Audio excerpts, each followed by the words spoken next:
Hello and welcome back to this video. From a place where strict following of the Vedic scriptures and ritualistic purity or your birth determined your spiritual growth and self-development, rose something like Buddhism that denied it all.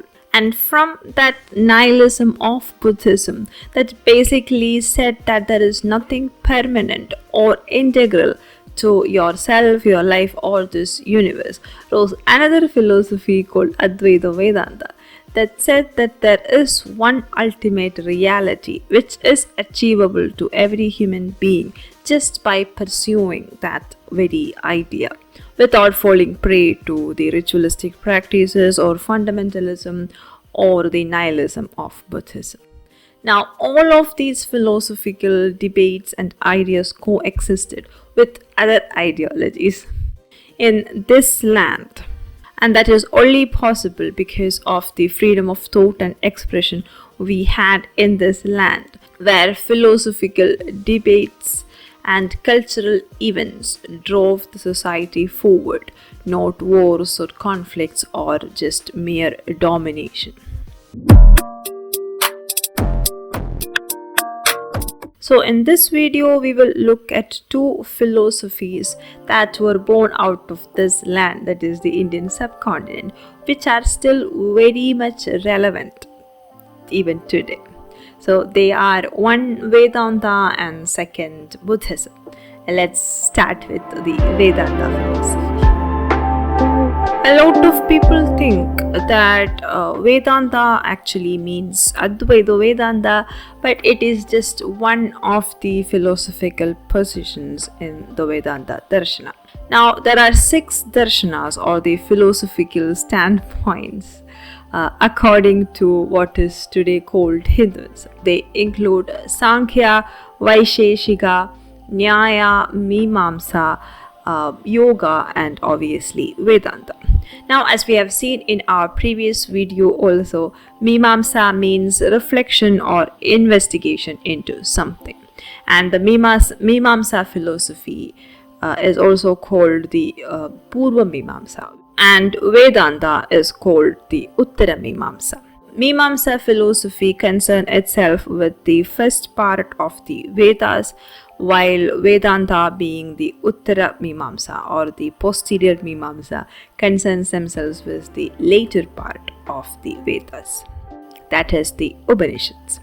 Mimamsa is more about the action or karma part, where ritualistic practices or the blind following of the Vedic rituals and practices is believed to be the path for enlightenment and liberation, while Vedanta or Uttara Mimamsa follows the Upanishads, and it takes the path of knowledge seeking rather than ritualism. Badarayana, who could also be Ved Vyasa, is said to be the founder of the Vedanta philosophy when he wrote the Brahma Sutras or the Vedanta Sutras, which is once again the explanations of all the philosophy and the knowledge given in the Upanishads.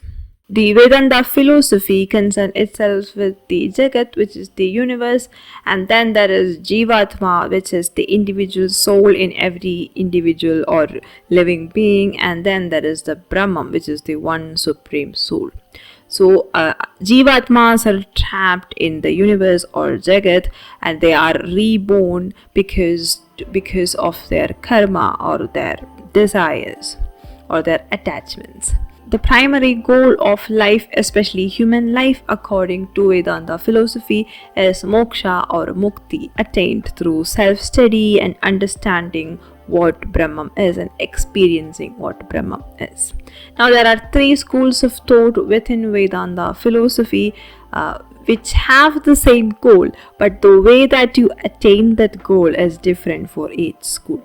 There is the Advaita Vedanta, which is dualism propounded by Madhavacharya.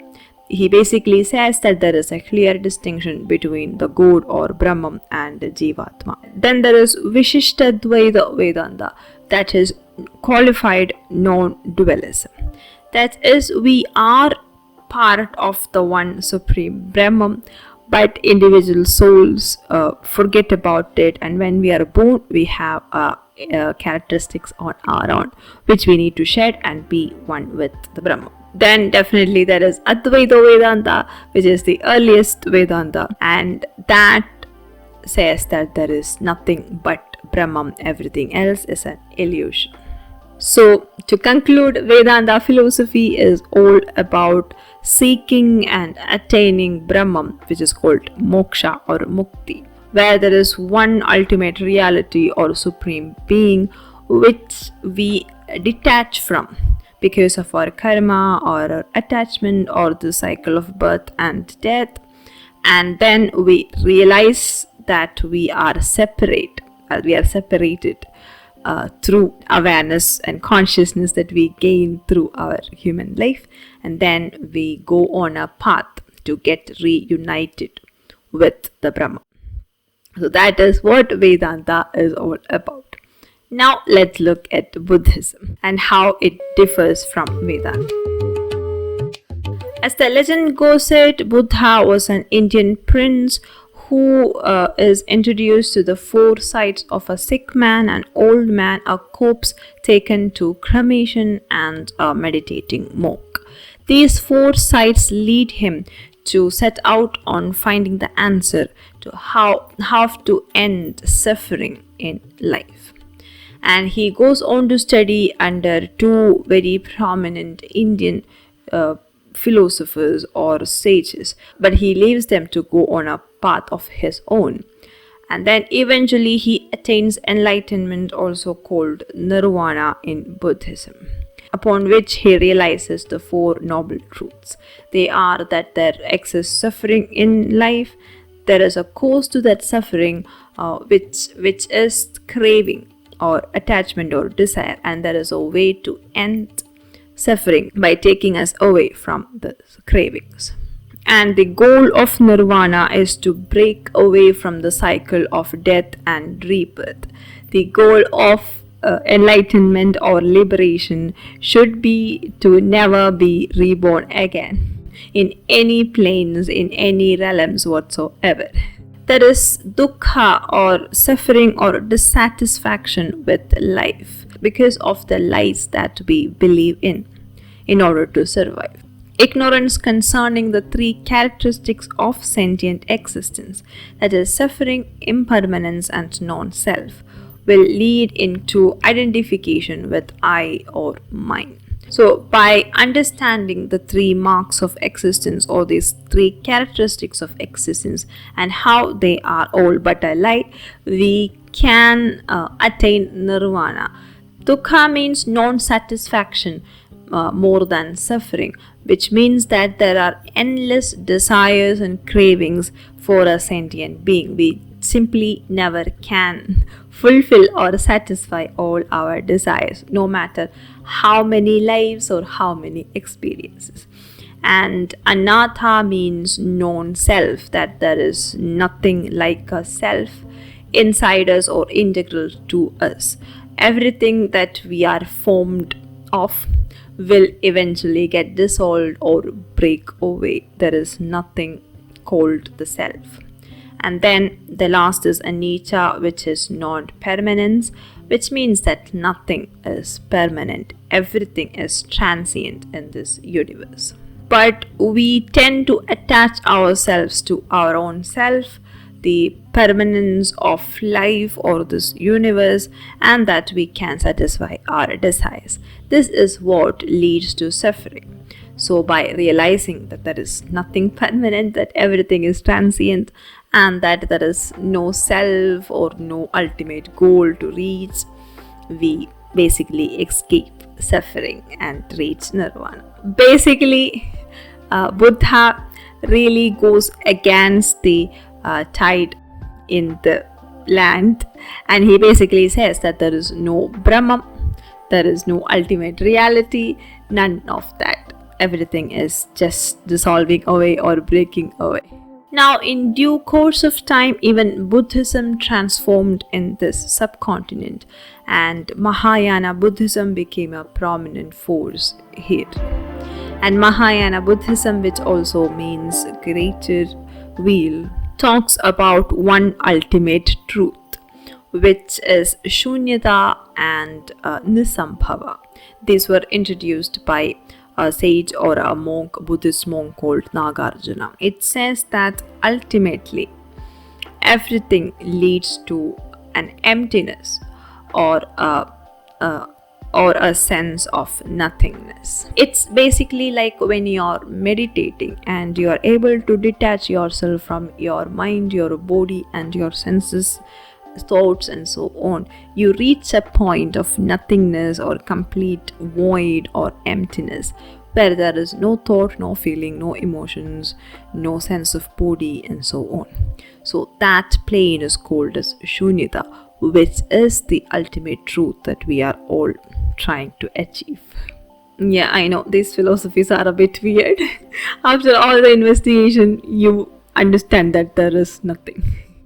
And Mahayana Buddhism also includes tantric practices or achieving a lot of this self-realization and emancipation and liberation through tantra, which is absolutely not there in the early Buddhism. And Advaita Vedanta also practices a lot of tantra. In the last video, we had looked into Adi Shankaracharya and Advaita Vedanta and how Advaita Vedanta became a rebuttal to Buddhism.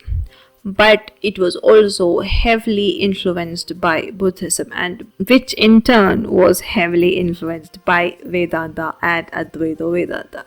These two philosophies evolved side by side and they were greatly influenced by one another.